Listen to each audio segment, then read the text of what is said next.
Bo knows does not include Bo Nix. Okay.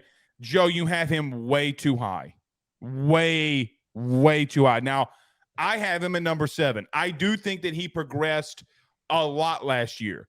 If he can have another year of that type of progression, I agree he deserves to be in the top 10. Joe at 3. I could name a handful, like Sam Hartman, Jordan Travis, Jane Daniels, Michael Penix Jr. are all better than him. Okay? I don't think that don't fight semantics with me on Michael Penix Jr. for just a minute. Okay. The man can do some really special things. We see what he does when he scrambles away from pressures. We've seen him do some special things. We saw him beat Bama as a freshman. But, Joe, when he's faced tougher competition, every time he's faltered, every time he's failed, there's not one. Joe, do you want to know the top 10 teams that he's beaten and his top 10 or his record versus top 10 teams? Okay, what is it? He's like 1-9. He underperforms vastly against better opponents. Here's another thing. You had him above Jayden Daniels. Now, you're going to say I'm a homer with this. You are a homer. Okay, well, let me throw this out to you. Jayden Daniels threw for 207 yards in the first half on Georgia, and Bo Nix didn't hit 100 at all. Almost went over 100. Don't say that LSU had all their ducks in order because they didn't. There is context for everything. There's week one when you're rolling out an entire new defensive back room? Joe, they had It's week one going up against a team that just won a national championship that has a far more superior roster. They lost 15 dudes to the draft. But we know very well that for Georgia losing 15 players to the draft is different than any other team in the country losing 15 defensive players to the draft. It's very different. Joe, they lost 10. They lost 10 Georgia? Yes. 10 of those players came on defense. And again, that is different for Georgia than it is for other programs because the guys filling in, we all spoke on a bunch of those backups and belief that those backups were talented than some of the guys that went in the first round. That included a bunch of guys that just went in the first round this past year. I don't think that's very fair. Okay. Joe, he went 21 of 37 for 173 yards and 2 picks against Georgia. That is Bo Nix. What has Bo Nix done against top tier opponents that makes him deserve that he should be number 3? I know what he did against North Carolina in their bowl game. He fought their way back and they won. They won 28-27 in their bowl game against North Carolina, a guy on here that is number 2 on both of our lists. Yeah, but it's different though. It's different.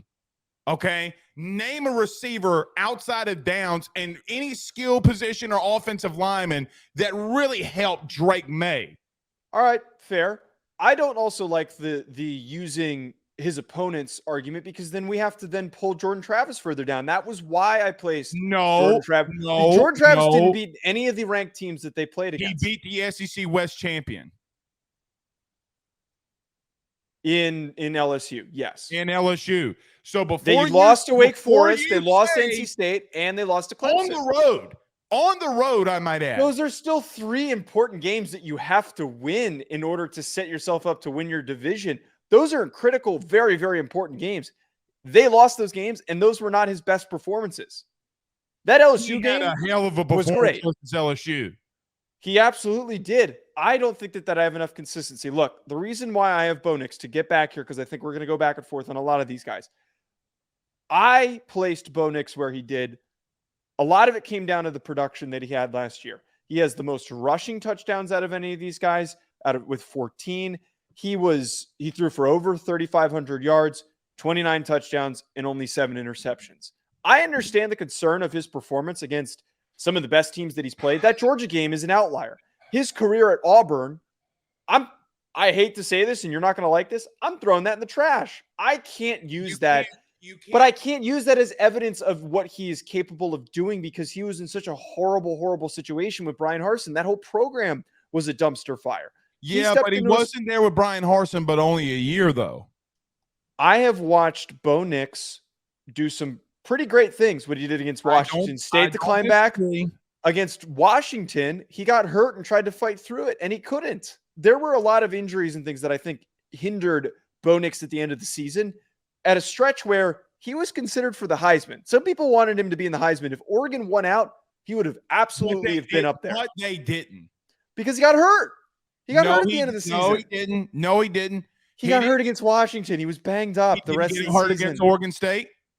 I would assume so because those games were pretty close to one another. No, he got his cheeks clapped. He was banged up in that game. I'm making an assumption there. No, so was Jane Daniels again. If we're going to put this Georgia thing on there, so was Jane Daniels. He had a high ankle sprain and threw for 207 against the national champion. All right. I'm not disparaging Jane Daniels, and I think let's not to go too far down that line. But that, again, those are my thoughts on Bo Nix. I feel as though everybody loves to knock him because it's one of those things where Santa Claus is coming. I will always bring this up because I think it's a really interesting psychological angle to analyzing players. That oftentimes our perception can be manipulated for a player that has a horrible start to their career. Same thing goes for coaches. It's what we talked about with Bill O'Brien. Our perception of Bill O'Brien is negative because of how bad things turned out in Houston. Not mine. No, it's not. I'm saying that the public perception, everybody in the same thing with Bo Nix. Okay. The public perception is bad because of what they did from the jump wasn't good. There was a lack of positive results. That's different because Billy scored his offense averaged 40 points a season in the SEC. That's not created equally. I would argue that what Bo Nix did last year was fantastic with some limitations and battling through 49-3.